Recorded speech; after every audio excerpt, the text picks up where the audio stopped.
जय हिंद दोस्तों। कैसे हैं आप सब। उम्मीद है कि आपकी तैयारी बेहतरीन चल रही होगी।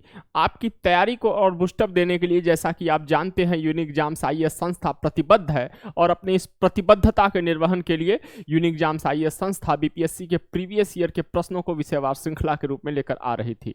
भारतीय इतिहास, राज्य व्यवस्था, विश्व एवं भारत का भूगोल, भारत की जनगणना का बिहार की जनगणना के साथ तुलनात्मक अध्ययन, और उसके बाद बिहार स्पेशल करने के बाद हम इस समय करंट अफेयर का अध्ययन कर रहे थे। करंट अफेयर के अंतर्गत तमाम कई वीडियोज आए जिसमें जो कि सक्सेस बूस्टर सीरीज के नाम से चल रहे हैं। इसमें उन तथ्यों को शामिल किया जा रहा है, उन विषय वस्तुओं को शामिल किया जा रहा है जिनकी संभाव्यता 67वीं बीपीएससी में पूछे जाने की अधिक है।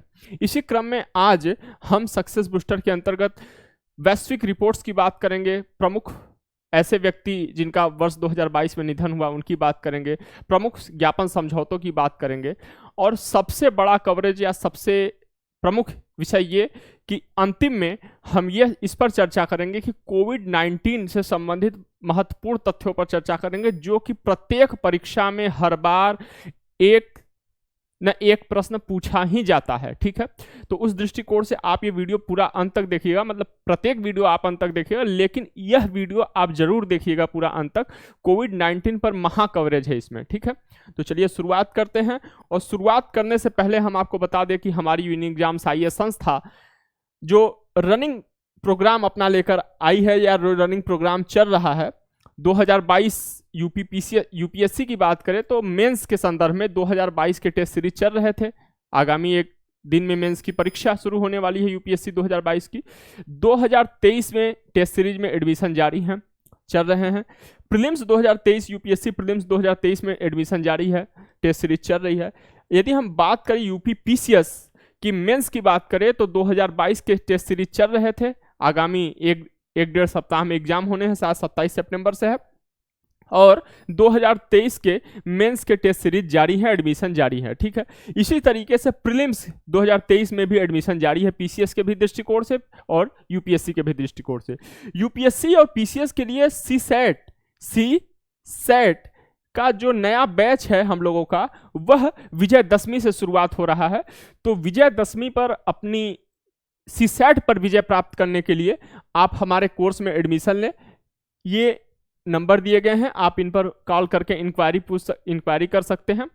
कोशिश ये की जाएगी कि ये जो सीसेट का जो कोर्स होगा 70 से लगभग 90 घंटों का, उसमें कोशिश ये की जाएगी कि जो सीसेट के पेपर में लगभग 50 प्रश्न मैथ और रीजनिंग के आते हैं और वहीं पे अच्छे विद्यार्थी प्रथम प्रश्न पत्र में तो अच्छा कर लेते हैं, पासिंग स्कोर गेन कर लेते हैं, लेकिन सेकंड प्रश्न पत्र में वो फंस जाते हैं। तो कोशिश ये की जाएगी कि ये जो 50 के आसपास जो क्वेश्चन आते हैं इनमें से लगभग आप 40 प्रश्न बहुत आसानी से टैकल कर सके और सीसेट की बाधा को पार कर सके। ठीक है, तो शुरुआत करते हैं। आज की शुरुआत करते हैं वैश्विक रिपोर्ट से। तो state of the world forest report की बात करते हैं, state of the world forest report 2022 की बात करते हैं। और तो बात करते हैं शुरुआत से कि यह रिपोर्ट किसके द्वारा जारी किया जाता है। तो यह रिपोर्ट FAO अर्थात संयुक्त राष्ट्र खाद्य और कृषि संगठन के द्वारा प्रत्येक 2 वर्ष पर जारी किया जाता है, प्रत्येक 2 वर्ष पर जारी किया जाता है। इस रिपोर्ट में जो 2022 में जारी किया गया, इसमें कहा गया है कि वर्ष 1990 से लेकर 2020 के बीच लगभग 420 मिलियन हेक्टेयर वैश्विक वन में कमी आई है या वैश्विक वन नष्ट हुए। कितने? 420 मिलियन हेक्टेयर वैश्विक वन नष्ट हुए हैं। और इन 30 वर्षों में यदि हम वनों की कमी देखें तो कुल 10.34% वन क्षेत्र में कमी आई है इन 30 वर्षों में। ठीक है, 10.34% वन क्षेत्र में कमी आई है। वर्ष 2015 से लेकर 2020 के बीच प्रत्येक वर्ष लगभग 10 मिलियन हेक्टेयर वन नष्ट हुए हैं। 15 से लेकर 20 के बीच प्रत्येक वर्ष लगभग 10 मिलियन हेक्टेयर वन नष्ट हुए हैं। अगर हम बात करें विश्व में कुल वन क्षेत्र जो कितने हैं, तो यह 4.06 बिलियन हेक्टेयर हैं, 4.06 billion hectare, 4.06 billion hectare one क्षेत्र हैं, 4.06 बिलियन हेक्टेयर वन क्षेत्र हैं, जो कि कुल पृथ्वी के भौगोलिक क्षेत्र का 31% कवर करते हैं, कुल पृथ्वी के भौगोलिक क्षेत्र का 31% कवर करते हैं। यह रिपोर्ट बताता है कि 140 से अधिक देशों के द्वारा 140 से अधिक देशों के द्वारा वर्ष 2030 तक वन के हानि को समाप्त करने की घोषणा करी गई है। कब तक? वर्ष 2030 तक कुल 140 देशों ने, लगभग 140 देशों ने 2030 तक जो उनके यहाँ वन में कमी हो रही है उसको समाप्त करने की घोषणा करी है, वन में कमी को समाप्त करने की घोषणा करी है। ठीक है, आगे चलते हैं।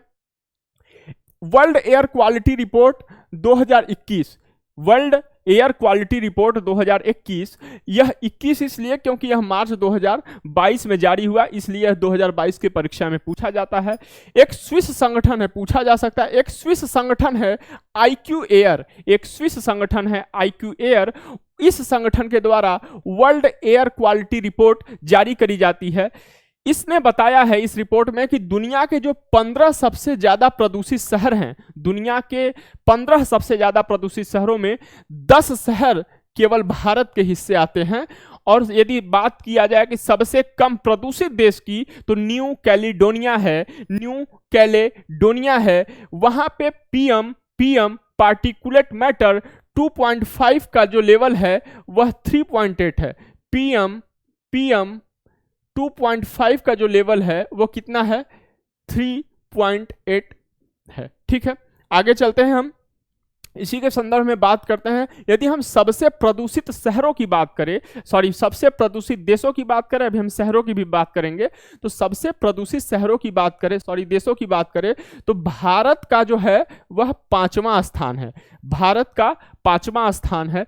और PM 2.5 का लेवल कितना है? ओवरऑल 58.1 है, 58.1। तो यदि हम बात करें प्रथम स्थान किसका है, सबसे प्रदूषित देशों में प्रथम स्थान किसका है, तो वह बांग्लादेश का है। दूसरा स्थान चाड का है, तीसरा स्थान पाकिस्तान का है और चौथा स्थान तजाकिस्तान का है। पहला याद रखना है महत्वपूर्ण, या तो ये भी दे सकता है कि प्रथम द्वितीय तृतीय क्रमशः किनके कौन से प्रदूषित देश हैं IQ एयर के द्वारा।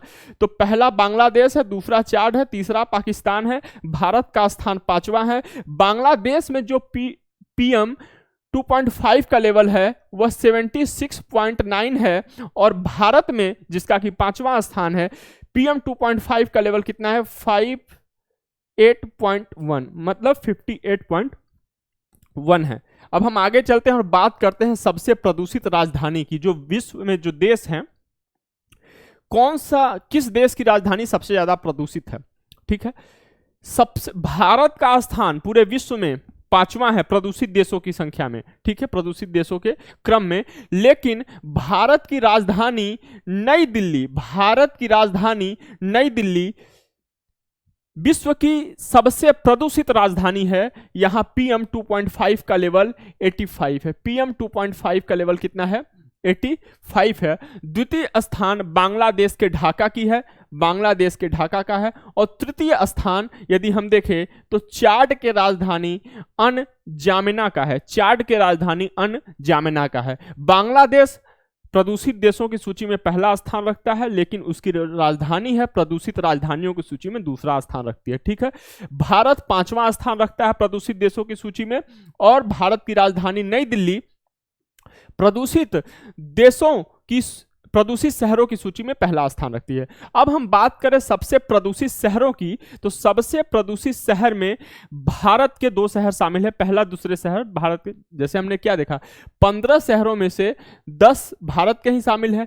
यदि हम प्रथम 2 की बात करें, तो सबसे प्रदूषित शहर विश्व में भारत का भिवाड़ी है। भिवाड़ी राजस्थान में है, राजस्थान का भिवाड़ी शहर विश्व में सबसे प्रदूषित शहर है। और भारत के उत्तर प्रदेश राज्य का गाजियाबाद शहर विश्व में दूसरा सबसे प्रदूषित शहर है।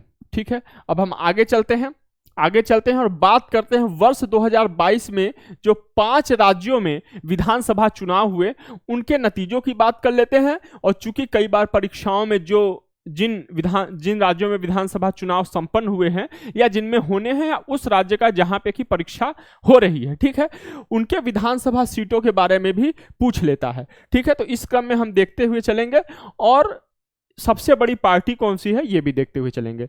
उत्तर प्रदेश, बिहार के पड़ोसी राज्य उत्तर प्रदेश में 18वीं विधानसभा चुनाव हुई। 18वीं विधानसभा चुनाव हुई उत्तर प्रदेश में। उत्तर प्रदेश में यदि हम विधानसभा सीटों की बात करें तो 403 सीट हैं, और यहां पे जो सबसे बड़ी पार्टी बनी भारतीय जनता पार्टी बनी, बीजेपी बनी, 255 सीटें जीतकर, 255 सीटें जीतकर उत्तर प्रदेश के 403 विधानसभा के 255 सीट जीतकर भारतीय जनता पार्टी सबसे बड़ी पार्टी बनी उत्तर प्रदेश में। यदि हम पंजाब की बात करें तो वहां 15वीं विधानसभा चुनाव हुआ। पंजाब में विधानसभा की जो सीटें हैं 117 सीट है, यहां आम आदमी पार्टी सबसे बड़ी पार्टी बनी। उत्तराखंड की बात करें तो इन विधानसभा में 70 सीट है। गोवा की बात करें तो यहाँ पे 40 सीट है विधानसभा में, और मणिपुर की बात करें तो 60 सीट है विधानसभा में। ठीक है, ये जो पूर्वोत्तर के राज्य हैं, एक बार बीपीएससी में शायद पिछले वर्ष पूछा था कि किस राज्य, एक तरफ राज्य दे दिया गया था, दूसरी तरफ विधानसभा के सीटों का संख्या दे दिया गया था, उनमें मिलान करना था। तो इस दृष्टिकोण से भी इसे आप याद रखिएगा। ठीक है, और केवल पंजाब में आम आदमी पार्टी सबसे बड़ी पार्टी थी। बाकी के उत्तर प्रदेश, उत्तराखंड, गोवा और मणिपुर में सबसे बड़ी पार्टी भारतीय जनता पार्टी थी। ठीक है, आगे चलते हैं। वर्ष 2022 में हुए प्रमुख समझौते या ज्ञापन। वर्ष 2022 में संपन्न प्रमुख समझौते और ज्ञापन की बात करते हैं तो हम पीछे की तरफ जा रहे हैं, जुलाई, जून, मई, पीछे की तरफ जा रहे हैं। ठीक है, प्रमुख बिंदुओं को शामिल किया गया है। एक तरफ माह है, इधर ये माह है, संबंधित क्षेत्र है, किन क्षेत्रों पे समझौते हुए हैं, और सहयोगी देश और संस्था, किन दो देशों या किन दो संस्थाओं के बीच में हुए हैं। यदि हम जुलाई में बात करें, यह प्रश्न में नहीं पूछता है, अमूमन ये सब नहीं पूछता है, केवल ये पूछता है इधर, तो इसकी बात हम नहीं करेंगे। ठीक है, लेकिन चूंकि क्रम में लगाना था इसलिए लगा दिया गया। बात हम केवल संबंधित क्षेत्र की करेंगे और सहयोगी देश या साझेदार देश की बात करेंगे। टेली शिक्षा के लिए समझौता ज्ञापन पर हस्ताक्षर भारत और मेडागास्कर ने किया। टेली शिक्षा के लिए जलवायु परिवर्तन तथा पर्यावरण संरक्षण के क्षेत्र में भारत और कनाडा ने सहयोग हेतु समझौता किया। ठीक है, आपराधिक मामलों पर परस्पर कानूनी सहायता संधि पर हस्ताक्षर भारत और पोलैंड ने किया। निवेश प्रोत्साहन समझौते पर हस्ताक्षर भारत और अमेरिका ने किया। और नवीकरणीय ऊर्जा के क्षेत्र में हरित हाइड्रोजन पर टास्क फोर्स बनाने के लिए समझौता जो किया गया वह भारत और जर्मनी के बीच किया गया। नवीकरणीय ऊर्जा के क्षेत्र में हरित हाइड्रोजन पर टास्क फोर्स बनाने के लिए समझौता भारत और जर्मनी के बीच किया गया। यदि हम अगला बात करें तो आर्थिक सहयोग और व्यापार समझौते पर जो हस्ताक्षर किया गया भारत और ऑस्ट्रेलिया के मध्य किया गया। घरेलू अपशिष्ट जल प्रबंधन के क्षेत्र में सहयोग के लिए जो घरों से नालों के द्वारा जो पानी निकलता है, इसके लिए भारत और जापान के मध्य समझौता किया गया। और विकलांगता के क्षेत्र में सहयोग करने के लिए भारत और चिली के बीच समझौता किया गया। किसके? विकलांगता के क्षेत्र में सहयोग के लिए। और शिक्षा के क्षेत्र में सहयोग के लिए भारत और मालदीव के बीच समझौता किया गया। और वर्ष 2022 से 2025 की अवधि के लिए विज्ञान और प्रौद्योगिकी के क्षेत्र में सहयोग के लिए वर्ष 2022 से 2025 की अवधि के लिए विज्ञान एवं प्रौद्योगिकी के क्षेत्र में सहयोग हेतु भारत और ओमान के बीच समझौता किया गया। हम आगे चलते हैं। भारत से 420 ब्रॉड गेज रेलवे वैगन की खरीद हेतु बांग्लादेश ने भारत से समझौता किया। 420 ब्रॉड गेज रेलवे वैगन की खरीद हेतु बांग्लादेश ने क्या किया? भारत से समझौता किया। व्यापक आर्थिक भागीदारी समझौते पर हस्ताक्षर भारत और यूएई ने किया। व्यापक आर्थिक भागीदारी समझौते पर हस्ताक्षर किया। अफगानिस्तान में मानवीय सहायता के रूप में 50,000 मीट्रिक टन गेहूं वितरण पर समझौता। 50,000 मीट्रिक टन गेहूं वितरण पर समझौता भारत और विश्व खाद्य कार्यक्रम वर्ल्ड फूड कार्यक्रम के बीच, ठीक है, वर्ल्ड फूड प्रोग्राम के बीच ये किया गया, समझौता किया गया। पर्यटन को बढ़ावा देने के लिए समझौता ज्ञापन पर हस्ताक्षर। पर्यटन को बढ़ावा देने के लिए समझौता ज्ञापन पर हस्ताक्षर भारत और ऑस्ट्रेलिया के बीच नई दिल्ली में किया गया। आगे चलते हैं। आपदा प्रबंधन के क्षेत्र में सहयोग देने हेतु सहयोग हेतु जो समझौता किया गया भारत और तुर्कमेनिस्तान के बीच किया गया। आपदा प्रबंधन के क्षेत्र में भारत और तुर्कमेनिस्तान के बीच में किया गया। और ब्रह्मोस में सुपरसोनिक क्रूज मिसाइल प्रणाली की खरीद हेतु फिलीपींस ने भारत से समझौता किया। कितने मिलियन डॉलर का? 374 मिलियन डॉलर का। फिलीपींस भारत से ब्रह्मोस पर सुपरसोनिक क्रूज मिसाइल खरीदेगा। इसके लिए उसने 374 मिलियन डॉलर का समझौता किया है, फिलीपींस ने भारत से किया है, ठीक है। और स्वास्थ्य परियोजनाओं पर सहयोग हेतु जो समझौता किया गया है भारत और फ्रांस के बीच किया गया है, ठीक है। अब हम उन व्यक्तियों को देखेंगे, भारत और विश्व के उन व्यक्तियों को देखेंगे, उन महान विभूतियों को देखेंगे जिनकी मृत्यु 2022 में होगी, वर्ष 2022 में होगी, ठीक है। मृत्यु सबकी दुखद होती है। कुछ लोग असामयिक या कुछ लोग अपना आयु पूरी करके गए, कुछ लोग वो की असामयिक मृत्यु हो गई, ठीक है। तो देखते हैं वर्ष 2022 में विश्व और भारत के दोनों है। कृष्ण कुमार कनाथ केके, जिनको केके के नाम से जाना जाता था, ये प्रसिद्ध गायक थे। प्रश्न आपसे पूछ सकता है कि निम्नलिखित व्यक्ति का कोई एक व्यक्ति दे देगा, व्यक्ति विशेष दे देगा और पूछेगा कि इनकी मृत्यु वर्ष 2022 में हो गई, ये किस क्षेत्र से संबंधित थे, ठीक है। तो हमने व्यक्ति लिया है, यहाँ पे क्षेत्र लिया है और यहाँ पे विशेष, उनके बारे में जो कुछ विशेष है, कुछ स्पेसिफिक फैक्ट है, तो हमने उसको शामिल किया है। कृष्ण कुमार कनाथ जी, ठीक है, ये प्रसिद्ध गायक थे, इन्हीं को केके उपनाम से बुलाया जाता था। लता मंगेशकर जी ये भारत की पार्श्व गायिका थी। इनको स्वर कोकिला या स्वर सामग्री भी कहते हैं। इनका जो जन्म हुआ था वह इंदौर में वर्ष 1929 में हुआ था, 28 सितंबर वर्ष 1929 में हुआ था और इनकी मृत्यु 6 फरवरी वर्ष 2022 में हुआ, ठीक है। इनको 1969 में इनको पद्म भूषण दिया गया था। उसके बाद 1989 में दादा साहेब फाल्के पुरस्कार दिया गया। 1999 में इनको पद्म विभूषण दिया गया और वर्ष 2001 में भारत रत्न का सम्मान दिया गया, ठीक है। आगे चलते हैं। शेन वॉर्न ये ऑस्ट्रेलियाई लेग स्पिनर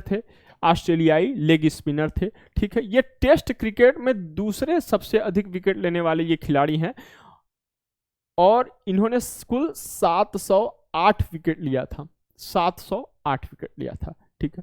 पंडित बिरजू महाराज ये कथक नृत्य से संबंधित है और लखनऊ घराने से संबंधित है। कथक नृत्य से संबंधित है, लखनऊ घराने से संबंधित है। इनका मूल नाम जो है पंडित ब्रिजमोहन मिश्र था। इनको 1986 में पद्म विभूषण से सम्मानित किया गया था, पंडित बिरजू महाराज जी को, ठीक है।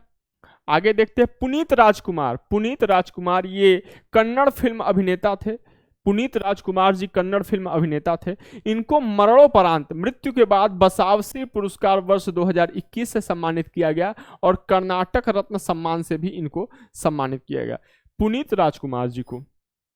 आगे देखते हैं। विपिन रावत जी भारत के पहले चीफ ऑफ डिफेंस स्टाफ, ये 31 दिसंबर वर्ष 2016 से 31 दिसंबर वर्ष 2019 तक इनका कार्यकाल था इनका, मतलब, ठीक है। लेकिन 8 दिसंबर 2021 को तमिलनाडु के कुन्नूर में हेलीकॉप्टर दुर्घटना में इनकी मृत्यु हो जाती है, ठीक है। मन्नू भंडारी उपन्यासकार, ये हिंदी लेखिका हैं मन्नू भंडारी जी।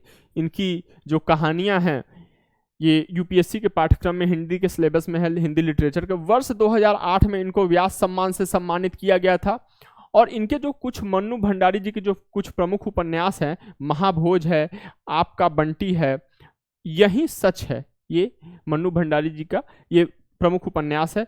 महाभोज मन्नू भंडारी जी का ये जो है यूपीएससी लिटरेचर में शामिल है। आगे चलते हैं। जापान के पूर्व प्रधानमंत्री शिंजो आबे, इनकी हत्या कर दी गई अभी हाल ही में, और इनको वर्ष 2021 में भारत सरकार ने पद्म विभूषण से सम्मानित किया था। सिद्धू मूसेवाला ये पंजाबी गायक थे। भजन सोपारी जी ये संतूर वादक थे। भजन सोपारी जी संतूर वादक थे। पंडित शिव कुमार शर्मा जी ये संतूर वादक भी थे और संगीतकार भी थे। संतूर वादक भी थे और संगीतकार भी थे। डॉक्टर रमाकांत शुक्ला जी संस्कृत एवं हिंदी के महान विद्वान थे। इन्हें पद्मश्री और साहित्य एकेडमी के भी पुरस्कार से सम्मानित किया गया था, डॉक्टर रमाकांत शुक्ला जी को। ठीक है। एंड्रयू साइमंड्स ये भी ऑस्ट्रेलिया के पूर्व ऑलराउंडर क्रिकेटर है। एंड्रयू साइमंड्स ये भी ऑस्ट्रेलिया के पूर्व ऑलराउंडर क्रिकेटर हैं। राहुल बजाज ये उद्योगपति थे और ये बजाज समूह के चेयरमैन थे। 2001 में वर्ष 2001 में इनको पद्म विभूषण से सम्मानित किया गया था। बप्पी लहरी जी ये प्रसिद्ध संगीतकार थे। बप्पी लहरी जी को डिस्को किंग के उपनाम से भी जाना जाता है। ठीक है। इनका जो मूल नाम था आलोकेश लहरी था। बप्पी लहरी जी का जो मूल नाम था आलोकेश लहरी था। विनोद दुआ जी ये पद्मश्री से सम्मानित एक वरिष्ठ हिंदी पत्रकार थे। प्रवीण कुमार सोबती जी जो महाभारत है उसमें भीम का किरदार निभाया था। इन्होंने जो पुराना वाला महाभारत है उसमें भीम का किरदार प्रवीण कुमार सोबती जी ने निभाया था। सिंधु ताई सपकाल ये समाज सेविका थी। महाराष्ट्र की मदर टेरेसा भी इनको कहते हैं। महाराष्ट्र की मदर टेरेसा। वर्ष 2021 में सिंधु ताई सपकाल को पद्मश्री से सम्मानित किया गया। सिंधु ताई सपकाल को अनाथों की मां भी कहते हैं। ठीक है। आगे देखते हैं। मिलिना साल्विनी ये कथकली नृत्य से संबंधित थी। कथकली नृत्य से संबंधित थी। ठीक है। और ये फ्रांसीसी भारतीय महिला थी। वर्ष 2019 में इनको पद्मश्री से सम्मानित किया गया था। ईओ विल्सन जो जैव विविधता के father of biodiversity, E O Wilson का भी निधन हो गया। ठीक है। ये जैव विविधता के जनक थे, फादर ऑफ बायोडाइवर्सिटी थे। ओके। इलिन एस ये इंग्लैंड के क्रिकेटर थे और सबसे खास बात यह है कि दुनिया के सबसे उम्रदराज क्रिकेटर थे। 110 वर्ष की आयु में इलिन एस की मृत्यु हो गई। ये इंग्लैंड के थे। सईद अली शाह गिलानी ये जम्मू कश्मीर के अलगाववादी नेता थे। तहरीक ए हुर्रियत की इन्होंने स्थापना करी थी। ये गिलानी ने तहरीक ए हुर्रियत की स्थापना करी थी। कल्याण सिंह जी ये उत्तर प्रदेश के 2 बार मुख्यमंत्री रहे और राजस्थान के ये राज्यपाल भी रहे थे। मिल्खा सिंह पद्मश्री से सम्मानित ये महान एथलेटिक्स थे मिल्खा सिंह जी। ठीक है। डॉक्टर के अग्रवाल जी इंडियन मेडिकल एसोसिएशन या आईएमए जिसे कहते हैं के पूर्व राष्ट्रीय अध्यक्ष थे। चंद्रा नायडू प्रथम भारतीय महिला क्रिकेट कमेंटेटर थी। प्रथम भारतीय महिला क्रिकेट कमेंटेटर कौन थी? चंद्रा नायडू जी थी। पद्मा सचदेव ये कवित्री थी और लेखिका थी, दोनों थी। ये डोगरी भाषा की पहली आधुनिक महिला कवित्री थी। पद्मा सचदेव कवित्री थी और लेखिका भी थी। डोगरी भाषा की पहली आधुनिक महिला कवित्री थी। यशपाल शर्मा जी वर्ष 1983 में जो भारत ने विश्व कप क्रिकेट जीता था, ठीक है, उस टीम के ये हिस्सा थे यशपाल शर्मा जी। अनिरुद्ध जगन्नाथ जी मॉरिशस के पूर्व राष्ट्रपति और प्रधानमंत्री थे। वर्ष 2020 में इनको पद्म विभूषण से भारत सरकार ने सम्मानित किया था। सुंदरलाल बहुगुणा जी ये प्रसिद्ध पर्यावरण कार्यकर्ता थे। इनको वृक्ष मित्र के उपनाम से भी इनको जाना जाता है और ये चिपको आंदोलन के प्रणेता भी थे। सुंदरलाल बहुगुणा जी चिपको आंदोलन के प्रणेता थे। जगन्नाथ जगन्नाथ पहाड़िया ये राजस्थान के पूर्व मुख्यमंत्री थे, बिहार और हरियाणा के पूर्व राज्यपाल भी थे, पूर्व गवर्नर भी थे, ठीक है। बी कल्याणम महात्मा गांधी के पूर्व निजी सचिव थे, वी कल्याणम महात्मा गांधी के ये निजी सचिव थे, ठीक है, इनकी भी मृत्यु हो गई। चंद्रा तोमर, जिन्हें शूटर दादी के नाम से जिन्हें लोग जानते थे, इनकी भी मृत्यु हो गई, चंद्रा तोमर जी। एम नरसिम्हन भारतीय रिजर्व बैंक के ये पूर्व गवर्नर थे, और जो बैंकिंग रिफॉर्म है, father of banking reform in India, M Narasimhan को जाना जाता है, ठीक है। बूटा सिंह जी ये पूर्व केंद्रीय मंत्री थे, केंद्रीय गृह मंत्री थे बूटा सिंह जी, और ये बिहार के पूर्व राज्यपाल भी रहे हैं, और ये सबसे खास बात है कि बूटा सिंह जी 8 बार सांसद भी रहे हैं, ठीक है। आगे चलते हैं। आगे हम वर्ष, आगामी जो बैठक होने हैं वर्ष 2023 में, 2024 में जो भी प्रमुख बैठक होने हैं हम उनके बारे में देख लेते हैं, ठीक है, और कहाँ होने हैं वो देख लेते हैं। अगर हम बात करें 18वें G20 शिखर सम्मेलन की, 18वें, इससे प्रश्न यदि आगामी बैठकों से यदि प्रश्न पूछता है, आगामी सम्मेलनों से प्रश्न पूछता है, अक्सर परीक्षाओं में पूछा जाता है, तो निश्चित तौर पर हमारा प्रयास है कि इससे बाहर न जाए, हमें विश्वास है कि इससे बाहर नहीं जाएगा, ठीक है। यदि हम 18वां G20 शिखर सम्मेलन की बात करें 2023 में, यह कहाँ होगा? भारत में होगा। 18वां G20 शिखर सम्मेलन कहाँ होगा? भारत में होगा, 18वां, ठीक है। अगर हम 19वां G20 शिखर सम्मेलन की बात करें तो यह वर्ष 2024 में कहाँ होगा? ब्राजील में होगा। कहाँ होगा? 24 में ब्राजील में होगा 19वां, और यह वर्ष 2023 में होगा कहाँ? भारत होगा।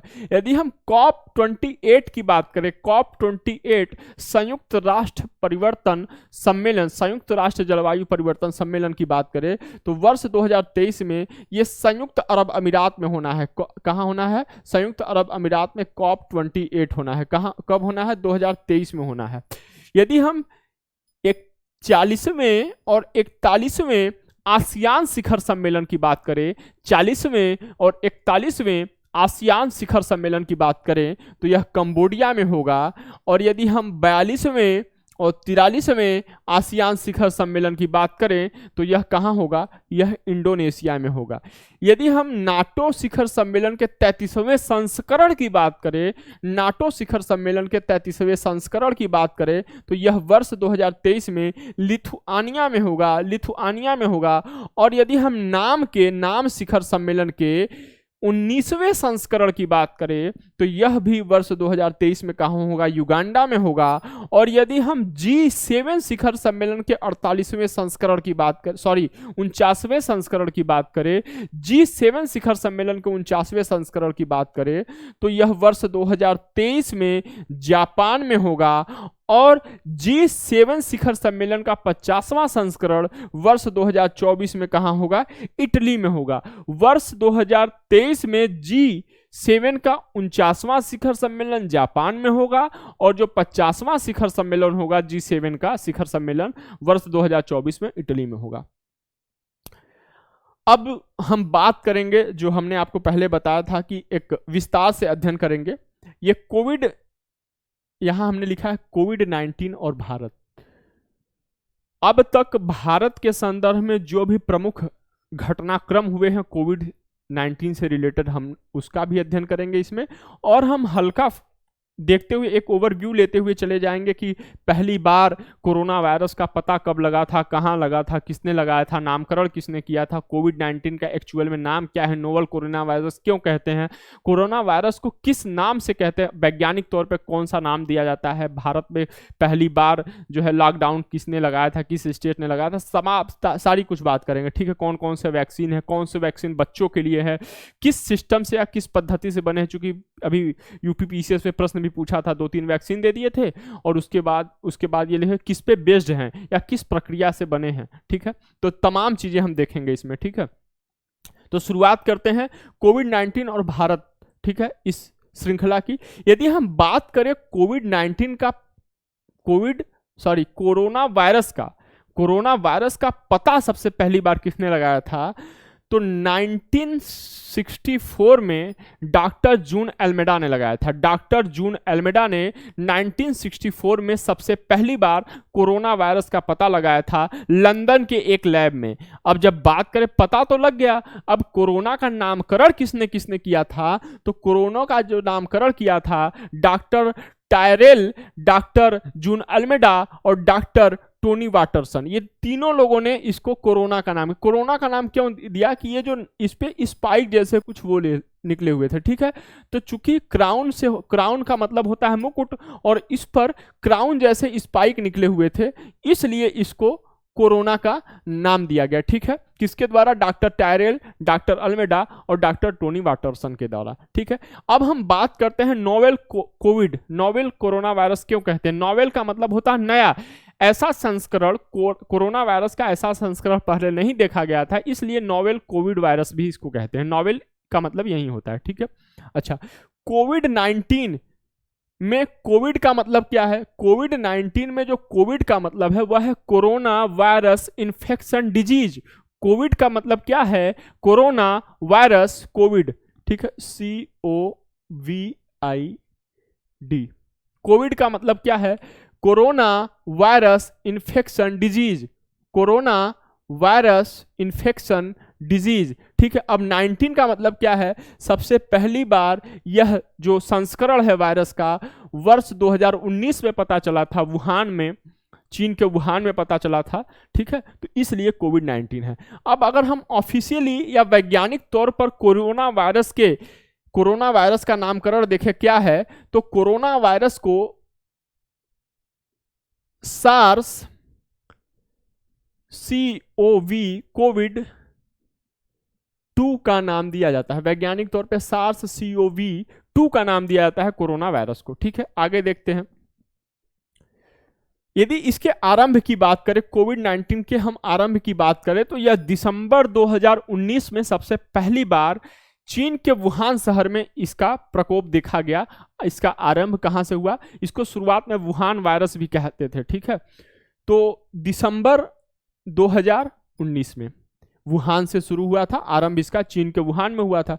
और इसका यदि आधिकारिक नाम देखें, जिस नाम से इसे पूरा विश्व समाज या WHO ने जो इसको नाम दिया, वह कोरोना वायरस डिजीज दिया। पहले इसको वुहान वायरस कहा जाता था, ठीक है। तो चीन ने इस पर आपत्ति जताई, तो इसको कोरोना वायरस डिजीज का नाम दिया गया आधिकारिक तौर पर। यदि हम बात करें कि WHO ने इसे महामारी कब घोषित किया, तो 11 मार्च 2020 को कोविड-19 को WHO के द्वारा महामारी घोषित किया गया। WHO के द्वारा 11 मार्च 2020 को कोविड वायरस को महामारी घोषित किया गया 19 को। अगर हम भारत में बात करें, विश्व में सबसे पहला मामला चीन के वुहान में आया था। भारत में सबसे पहला मामला कहाँ आया था? केरल में आया था। भारत में सबसे पहला मामला केरल में आया था। और भारत में कोविड-19 के कारण सबसे पहली मृत्यु जो हुई थी वह कर्नाटक में हुई थी। और यदि हम बात करें, प्रधानमंत्री आदरणीय मोदी जी के निवेदन पर पूरे देश ने जनता कर्फ्यू जो लगाया था वह 22 मार्च वर्ष 2022 को लगाया था। 22 मार्च वर्ष 2022 को जनता कर्फ्यू लगाया गया था भारत में, ठीक है। और पूर्ण कर्फ्यू लगाने वाला जो पहला राज्य बना था, पूर्ण कर्फ्यू, जनता कर्फ्यू में पूरी तरीके से कर्फ्यू नहीं थी, लेकिन अनावश्यक बाहर घर के नहीं निकले थे, अनावश्यक तौर पे घर से बाहर नहीं निकले थे। लेकिन यदि हम बात करें पूर्ण कर्फ्यू, मतलब घर से बाहर नहीं निकलना है, पूर्ण कर्फ्यू लगाने वाला राज्य कौन था? पंजाब था। याद रख लेना है, परीक्षा में कुछ भी पूछा जा सकता है। चूंकि कोविड वायरस की जो घटनाक्रम है लगातार बढ़ रहे हैं, अभी भी केसेस आ रहे हैं, तो कुछ भी पूछा जा सकता है। इस दृष्टि से हमने सारे तथ्यों को इधर उधर से खोज कर, डाटा निकाल कर या नेट से निकाल कर सारे तथ्यों को एक जगह हमने रखा है और एक क्रम में रखा है। आप देखिए, एक क्रम में रखा है हमने। पता किसने लगाया था, नामकरण किसने किया, इसका मतलब क्या होता है, ऑफिशियली या वैज्ञानिक तौर पर इसका क्या नाम होता है, ठीक है। आरंभ कब हुआ, आधिकारिक नाम क्या है, WHO द्वारा महामारी कब घोषित किया गया, एक क्रम में लगाया गया, एक सीक्वेंस में, ताकि सीक्वेंस में जो चीजें रहती हैं वो आसानी से याद होती हैं। और आप निश्चित तौर पर, आपसे उम्मीद है कि आगामी परीक्षा में भी ऐसे प्रश्न पूछे जाएंगे, इसलिए आप ये रुक कर स्क्रीनशॉट ले लीजिएगा, या तो बिल्कुल इसी तरीके से आप नोट्स बना लीजिएगा, ठीक है। आगे चलते हैं।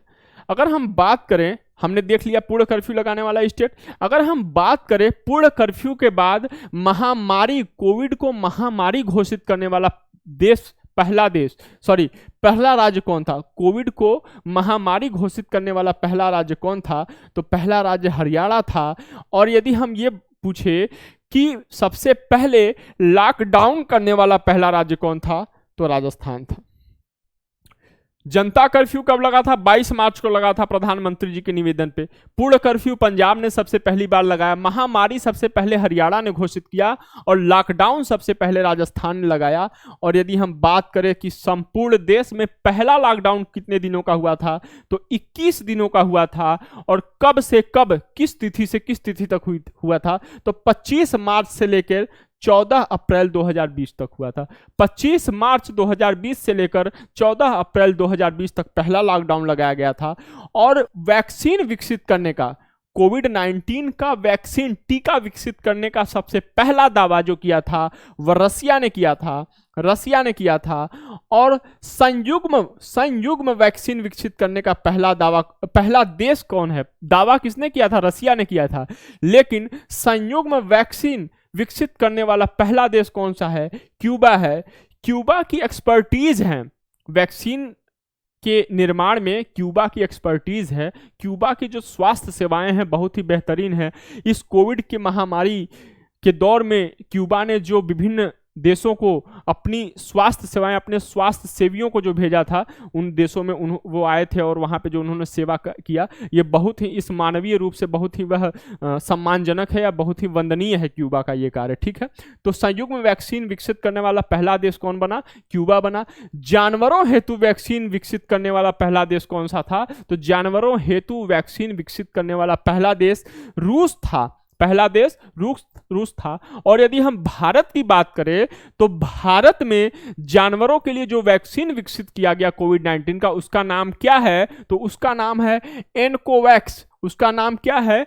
एनकोवैक्स। ठीक है, जानवरों के लिए वैक्सीन सबसे पहले विकसित किया था रूस ने, और भारत में भी जानवरों के लिए वैक्सीन बना। तो भारत में उस वैक्सीन का क्या नाम है? तो एनकोवैक्स उसका नाम है। अगर हम बात करें कि भारत में कोविड टीकाकरण की शुरुआत कब हुई थी, तो भारत में कोविड टीकाकरण की शुरुआत 16 जनवरी वर्ष 2021 में हुई और यह विश्व का सबसे बड़ा कोविड टीकाकरण अभियान था। कोविड टीकाकरण की शुरुआत देश में 16 जनवरी 2021 को हुई और विश्व का सबसे बड़ा कोविड टीकाकरण अभियान था। आगे देखते हैं हम। अब हम देखते हैं वैक्सीन सबसे पहले, वैक्सीन टीकाकरण तो शुरू हो गया भारत में, ठीक है। अब वैक्सीन सबसे पहले किससे मिला देश में? तो वैक्सीन प्राप्त करने वाला प्रथम भारतीय व्यक्ति मनीष कुमार जी हैं। मनीष कुमार जी हैं, ये सफाई कर्मी हैं, दिल्ली में ये सफाई का कार्य करते हैं, सफाई सेवा का कार्य करते हैं और ये दिल्ली के हैं मनीष कुमार जी। भारत में सबसे पहला वैक्सीन इन्हीं को दिया गया था। अब एक टीकाकरण का रजिस्ट्रेशन करने के लिए, जो टीका दिया जा रहा था उसके रजिस्ट्रेशन के लिए एक डिजिटल पोर्टल बनाया गया था या डिजिटल प्लेटफॉर्म बनाया गया था। उसका नाम क्या है? तो उसका नाम कोविन है। COWIN उसका नाम क्या है? कोविन है। अगर हम बात करें टीका उत्सव कब से कब तक मनाया गया, तो 11 अप्रैल 2021 से लेकर 14 अप्रैल 2021 तक टीका उत्सव मनाया गया। 11 अप्रैल 2021 से लेकर 14 अप्रैल 2021 तक टीका उत्सव मनाया गया। यदि हम बात करें तो देश में किस तिथि को 100 करोड़ कोविड वैक्सीन की डोज पूर्ण हुई थी? 100 करोड़ कोविड वैक्सीन की डोज किस तिथि को पूर्ण हुई थी? तो यह 21 अक्टूबर वर्ष 2021 को पूर्ण हुआ था। लगभग जब कोविड वैक्सीनेशन की शुभारंभ हुआ था 16 जनवरी 2021 को, तो उसके लगभग 9 माह के बाद भारत ने अपने देश में लगभग देश के नागरिकों को लगभग 100 करोड़ कोविड वैक्सीन का डोज दे चुका था। ठीक है, आगे चलते हैं। अगर हम बात करें 100 के बाद 200 करोड़ कोविड वैक्सीन का डोज कब दिया गया भारत में, कब पूर्ण हुआ कोविड डोज, तो यह 17 जुलाई वर्ष 2022 को पूर्ण हुआ। 17 जुलाई वर्ष 2022 को भारत में 200 crore Covid dose, Covid vaccine का डोज पूरा हो गया। और यह जब 16 जनवरी वर्ष 2021 में जब कोविड टीकाकरण अभियान की शुरुआत हुई थी, जो कि विश्व का सबसे बड़ा टीकाकरण अभियान था, उस समय से ये 18 माह बाद ये 200 करोड़ वैक्सीन डोज भारत में 17 जुलाई वर्ष 2022 को पूर्ण हो गया। अगर हम बात करें कि किस तिथि को एक दिन में सबसे अधिक टीकाकरण किया गया, किस तिथि को एक दिन में सबसे अधिक टीकाकरण किया गया, तो वह टीकाकरण जो लगभग किया गया था 2.5 करोड़ डोज उस दिन दिए गए थे। और यह 17 सितंबर 2021 को एक दिन में सबसे अधिक टीकाकरण किया गया था। कितना किया गया था? 2.5 करोड़ किया गया था। अगर हम बात करें 15 जुलाई वर्ष 2022 की, तो 15 जुलाई वर्ष 2022 से देश के सभी कोविड टीकाकरण, देश के सभी सरकारी कोविड टीकाकरण केंद्रों पर सभी वयस्कों के लिए, सभी वयस्कों मतलब 18+ की बात करी जा रही है, सभी वयस्कों के लिए निःशुल्क एहतियाती खुराक मतलब कौन सा? बूस्टर डोज, बूस्टर डोज की बात करी जा रही है। एहतियाती खुराक 75 दिवसों तक दिया जाएगा, 75 दिवसों तक दिया जाएगा। 15 जुलाई से यह कार्यक्रम शुरू हुआ, ठीक है। चूंकि इस वर्ष भारत अमृत काल में प्रवेश कर गया, 75 वर्ष आजादी के पूरे हो गए देश के स्वतंत्रता के, तो इसी उपलक्ष्य में सभी सरकारी कोविड टीकाकरण केंद्रों पर सरकार ने घोषणा करी है कि सभी वयस्कों मतलब 18 वर्ष से ज्यादा के आयु वर्ग के व्यक्तियों को निःशुल्क बूस्टर डोज दिया जाएगा। और इसको क्या नाम दिया गया, इस महोत्सव को या इस योजना को क्या नाम दिया गया है? तो इसको नाम दिया है कोविड टीकाकरण अमृत महोत्सव, कोविड टीकाकरण अमृत महोत्सव इसको नाम दिया गया है।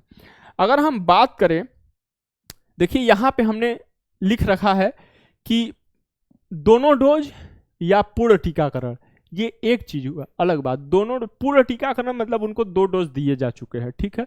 या तो हम दोनों डोज कहेंगे या तो हम पूर्ण टीकाकरण की बात करेंगे, दोनों का मतलब एक है।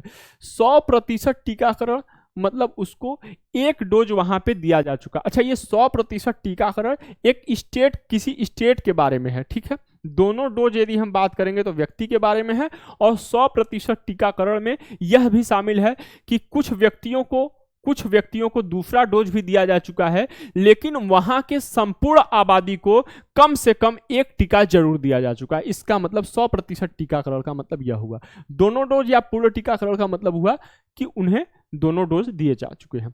अब हम बात करें बूस्टर डोज की, बूस्टर डोज या एहतियाती डोज, तो पहले यह था कि जो अंतराल होगा दूसरे डोज के, टीकाकरण का जो दूसरा डोज होगा, दूसरे डोज के बाद 9 माह का अंतराल होगा या तो 39 सप्ताह। ये पूछ सकता है कि 9 माह या तो 39 सप्ताह का अंतराल होगा, लेकिन बाद में इसको कम करके कितना कर दिया गया? बाद में इसको कम करके 6 माह या 26 सप्ताह कर दिया गया, 6 माह या 26 सप्ताह कर दिया गया, ठीक है। हम आगे देखते हैं। अब देखते हैं 18+ मतलब वयस्क, 18+ मतलब क्या? वयस्क का पूर्ण टीकाकरण वाला प्रथम राज्य। अपने यहाँ के सभी वयस्कों को पूर्ण टीकाकरण मतलब दोनों डोज देने वाला यदि हम पहला राज्य देखें भारत में तो वह हिमाचल प्रदेश है। अपने सभी संपूर्ण आबादी को 18+ से अधिक के संपूर्ण आबादी को दोनों डोज देने वाला देश का पहला राज्य कौन है? हिमाचल प्रदेश है।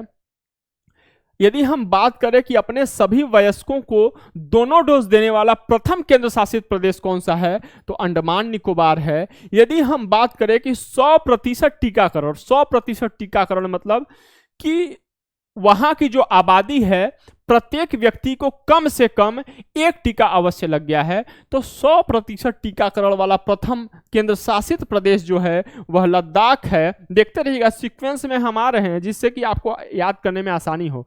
अब देखते हैं कि 100%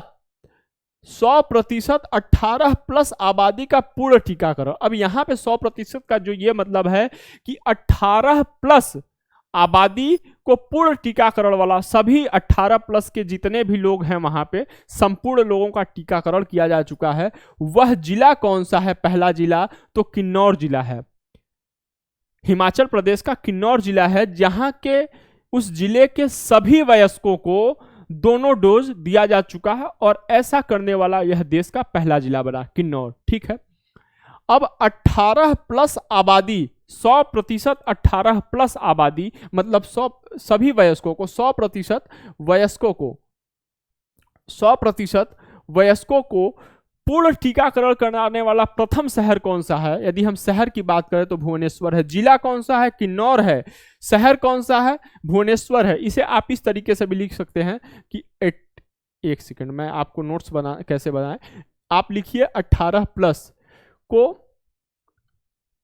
दोनों डोज, ठीक है, 2D कर दीजिए। एक तरफ लिखिए आपका स्टेट कौन सा है, यहाँ पे लिखिए यूटी कौन सा है, यहाँ पे लिखिए आपका डिस्ट्रिक्ट कौन सा है, यहाँ पे लिखिए सिटी कौन सा है और इधर लिखिए विलेज कौन सा है। ठीक है, इस हिसाब से यदि आप करेंगे तो आसानी से आपको याद हो जाएगा। ठीक है, बहुत आसानी से याद हो जाएगा। तो यदि हम बात करें 100% अपनी संपूर्ण आबादी को जिस शहर ने टीकाकरण सबसे पहली बार किया वह भुवनेश्वर ने किया। और अगर हम आगे देखें तो ऐसा कौन सा पहला गांव है देश का जिसने कि अपने सभी वयस्कों को पूर्ण टीकाकरण कर दिया? पहला गांव तो जम्मू कश्मीर का वेयान गांव है। और यदि हम बात करें कि 15 से 18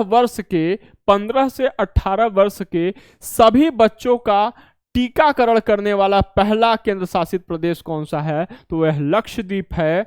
और अगर हम आगे देखें कि जो ऑक्सीजन एक्सप्रेस चलाया गया था, ऑक्सीजन एक्सप्रेस जो देश में चलाया गया था, जब देश में ऑक्सीजन की कमी हो गई थी तो ऑक्सीजन एक्सप्रेस चलाया गया था।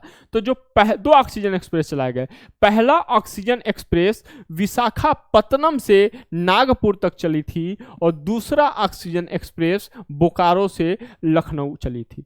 याद रखिएगा, पहला ऑक्सीजन एक्सप्रेस विशाखापत्तनम से नागपुर, दूसरा ऑक्सीजन एक्सप्रेस बोकारो से लखनऊ। अगर हम बात करें भारत सरकार द्वारा जनवरी 2021 में एक पहल करी गई, वैश्विक पहल करी गई, वैक्सीन मैत्री पहल भारत सरकार के द्वारा जनवरी 2021 में शुरू करी गई। इसके अंतर्गत भारत सरकार, जबकि भारत में भी बहुत अधिक आवश्यकता थी वैक्सीन की, तो यह भारत का एक मानवीय चेहरा है कि विश्व के जब संकट का समय आता है तो भारत दूसरे के भी संकटों को, दूसरे देशों के भी संकटों पर उतना ही ध्यान देता है, उतना ही इससे तकलीफ होता है भारत को जितना कि अपने देश से आए संकट से होता है। तो जबकि भारत को भी वैक्सीन की बहुत अधिक जरूरत थी, ठीक है, तो 95 सहयोगी देशों को इसने कोविड का टीका प्रदान किया था, 95 सहयोगी देशों को। ठीक है, और जिसमें से ध्यान देने वाली बात है कि 10.7 या 10.7 मिलियन जो डोज होते हैं टीके के, वह 47 देशों को केवल उपहार में दिया था, फ्री में दिया था। ठीक है, यह भारत का एक बड़ा मानवीय चेहरा है। जब पूरे विश्व पे वैश्विक स्वास्थ्य संकट आया हुआ था तो भारत ने केवल 1-2 नहीं 95 सहयोगी देशों को कोविड टीका दिया और उनमें से 47 देशों को 10.7 मिलियन डोजेज केवल उसने उपहार में दे दिया, गिफ्ट में दे दिया। ठीक है, तो भारत का बड़ा मानवीय चेहरा। और इस वैक्सीन मैत्री पहल के अंतर्गत जो पहला देश था जिसने की वैक्सीन प्राप्त किया वह भूटान था, हमारा पड़ोसी देश भूटान था। ठीक है, आगे चलते हैं। हर घर दस्तक अभियान वैक्सीनेशन से संबंधित है। 3 नवंबर 2021 को शुरू हुआ था। इस सेगमेंट में सारे चीज शामिल कर लिए गए, जो भी महत्वपूर्ण चीजें हैं सारे महत्वपूर्ण बिंदुओं को इस सेगमेंट में शामिल किया है।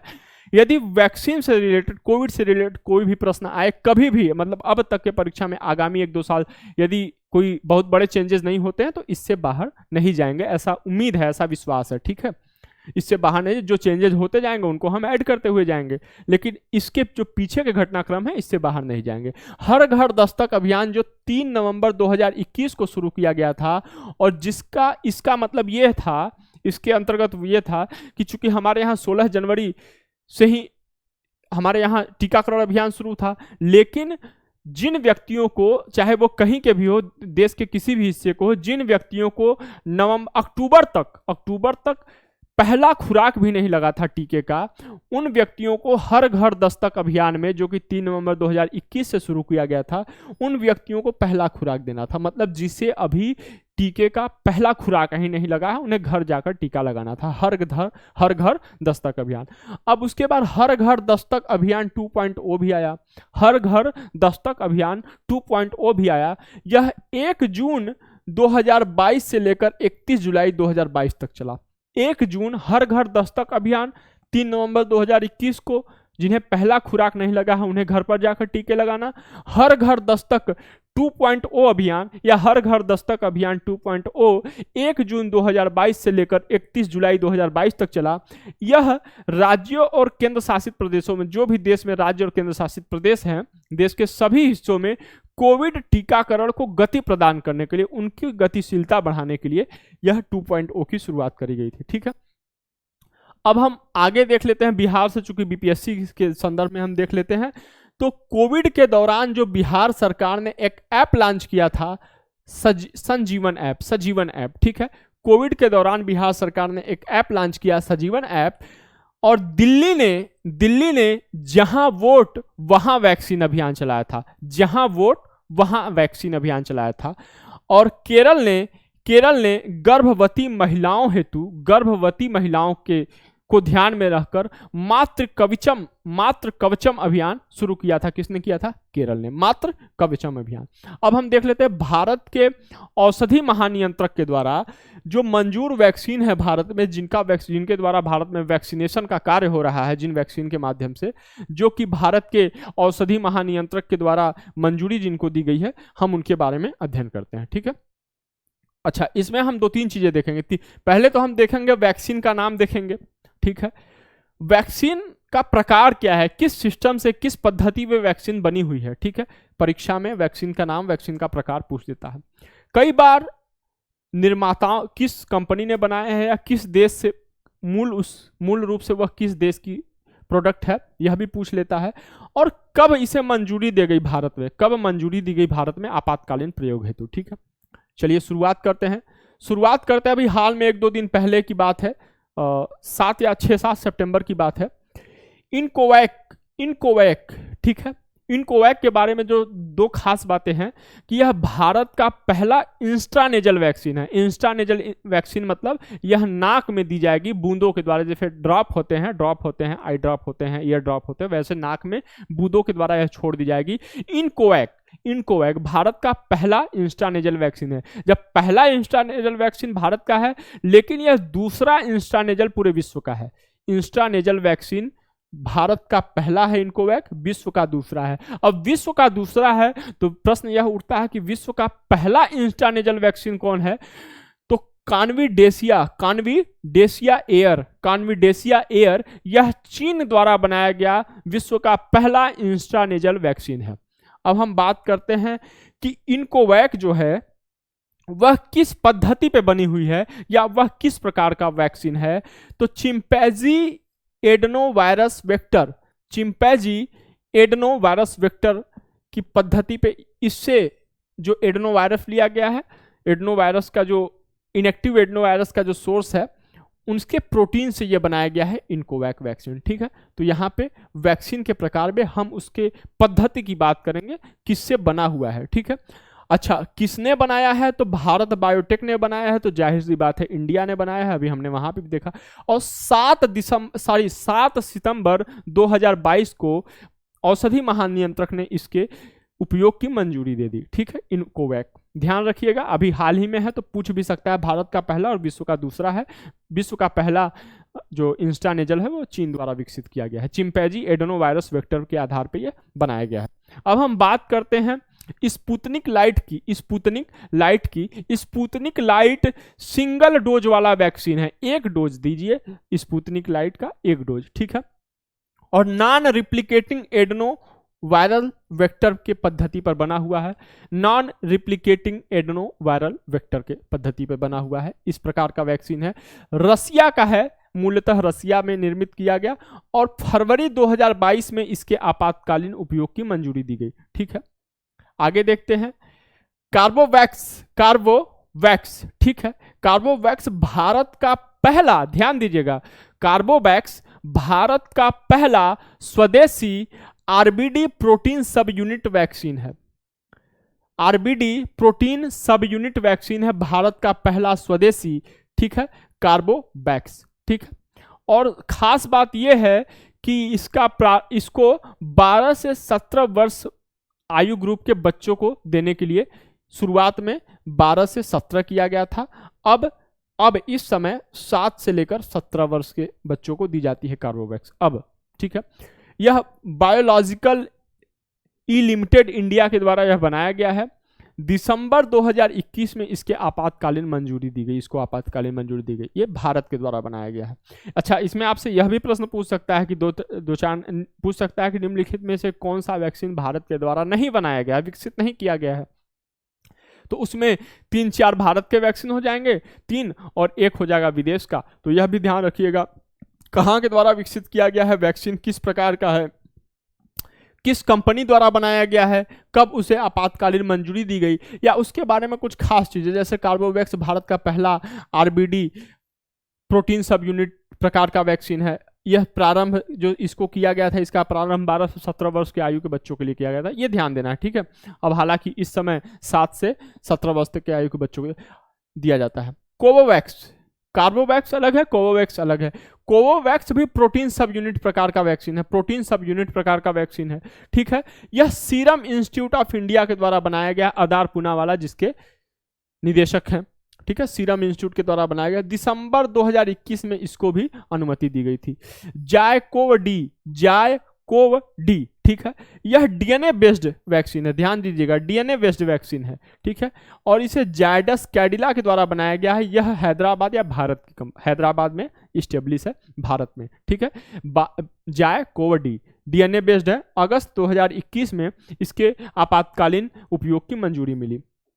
आगे देखते हैं, जॉनसन एंड जॉनसन यह नॉन रिप्लिकेटिंग एडेनोवायरल वेक्टर पे बनी हुई है, नॉन रिप्लिकेटिंग एडेनोवायरल वेक्टर प्रकार का वैक्सीन है जॉनसन एंड जॉनसन। यूएसए का है, यूएसए मतलब संयुक्त राज्य America, United States of America. अगस्त 2021 में इसके आपातकालीन उपयोग की मंजूरी मिली। मॉडर्ना एमआरएनए प्रकार का वैक्सीन है, मॉडर्ना एमआरएनए प्रकार का वैक्सीन है।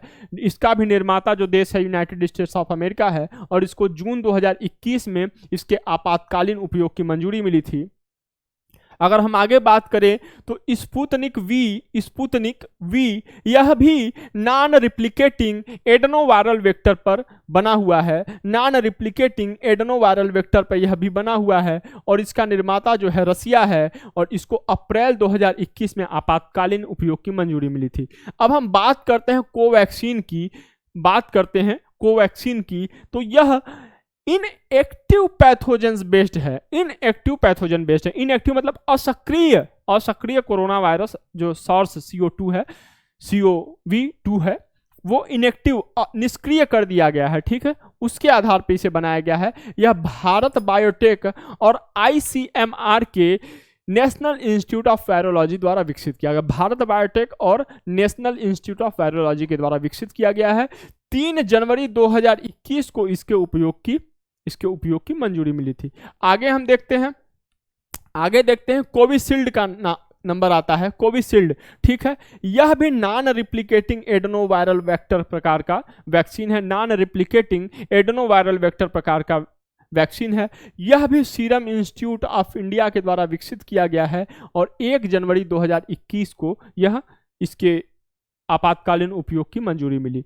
आगे हम देख लेते हैं, एक दवा है, अभी तक हम वैक्सीन की बात कर रहे थे, अब एक दवा है 2-डीऑक्सी-डी ग्लूकोज, या इसे कहते हैं 2-डीऑक्सी-डी ग्लूकोज या 2-डीजी। यह बेसिकली क्या है, एक पाउच में यह पाउडर की तरह होता है, जिसे पानी के साथ मिक्स करके मौखिक रूप से इसे ग्रहण किया जाता है। यह खुराक है, यह डीआरडीओ द्वारा विकसित है और इसको 1 मई 2021 को आपातकालीन उपयोग की इसकी मंजूरी मिली। ठीक है, अब हम बात करते हैं जो थोड़ा स्पेसिफिक है कि बच्चों के लिए कौन से वैक्सीन भारत में मौजूद है, बच्चों के लिए कौन से वैक्सीन भारत में मौजूद है और किस एज ग्रुप के बच्चों को वह दिया जा सकता है। ठीक है, तो कोवैक्सीन की बात करते हैं तो यह 6 और उससे अधिक आयु वर्ष के बच्चों को भी दिया जाता है, वयस्कों को तो दिया ही जा रहा है, तो 6 और उससे अधिक आयु वर्ग के व्यक्तियों को दिया जा सकता है। कार्बोवैक्स की बात करें तो यह 5 या उससे अधिक आयु वर्ग के व्यक्तियों को दिया जा सकता है। जायकोवडी की बात करें तो यह 12 और उससे अधिक आयु वर्ग के व्यक्तियों को दिया जा सकता है। कोवोवैक्स की बात करें तो यह 7 और उससे अधिक आयु वर्ग के व्यक्तियों को दिया जाता है। ठीक है, आज ये वैक्सीनेशन से संबंधित, कोविड से संबंधित ये महाकवरेज समाप्त हुआ। हमने इसमें प्रमुख समझौतों का अध्ययन किया, उन व्यक्तित्वों को देखा जिनकी निधन सामयिक या असामयिक निधन वर्ष 2022 में हो गया था, काफ़ी दुखद रहा। ठीक है, और हमने इसमें जो आगामी सम्मेलन थे, प्रमुख सम्मेलन थे, शिखर सम्मेलन थे, उनके बारे में अध्ययन किया। कल हम बजट का अध्ययन करेंगे और आर्थिक सर्वेक्षण देखेंगे। उसके बाद हम जो बीपीएससी के प्रीवियस ईयर क्वेश्चंस में जो साइंस से संबंधित जो चैप्टर है, साइंस से संबंधित जो सेगमेंट है, उनका वर्षवार हम अध्ययन करेंगे। ठीक है, उसके बाद यदि समय बचता है तो परीक्षा के 1-2 दिन पहले हम कुछ मैराथन क्लासेस ले लेंगे जो कि जिनकी संभावना अधिक है परीक्षा में आने की। ठीक है, ताकि आपका परीक्षा के 1-2 दिन पहले रिवाइज हो सके। तो आपके तैयारी बेहतरीन चलती रहे, इसके लिए यूनिक एग्जाम्स आईएएस संस्था आपको अनंत अनंत शुभकामनाएं देता है। अच्छे से पढ़ाई करिए और यह तय करिए कि आपको आगामी 67वीं बीपीएससी परीक्षा में अंतिम रूप से चयनित होना है। ठीक है, और आपके चयन में यदि जरा भी इंस्टीट्यूट का, यूनिक एग्जाम्स आईएएस इंस्टीट्यूट का जरा भी सहयोग है और जरा भी सहयोग रहा तो ये हमारे लिए खुशी की बात होगी। आपको ये श्रृंखला कैसा लग रहा है, ये वीडियो आपको कैसा लग रहा है, आप अपना रिस्पांस दर्ज करें कमेंट बॉक्स में, हम निश्चित तौर पर प्रतिक्रिया करेंगे। ठीक है, आपकी परीक्षा हेतु अनंत अनंत शुभकामनाएं, अच्छे से पढ़ाई करिए। जय हिंद, जय भारत।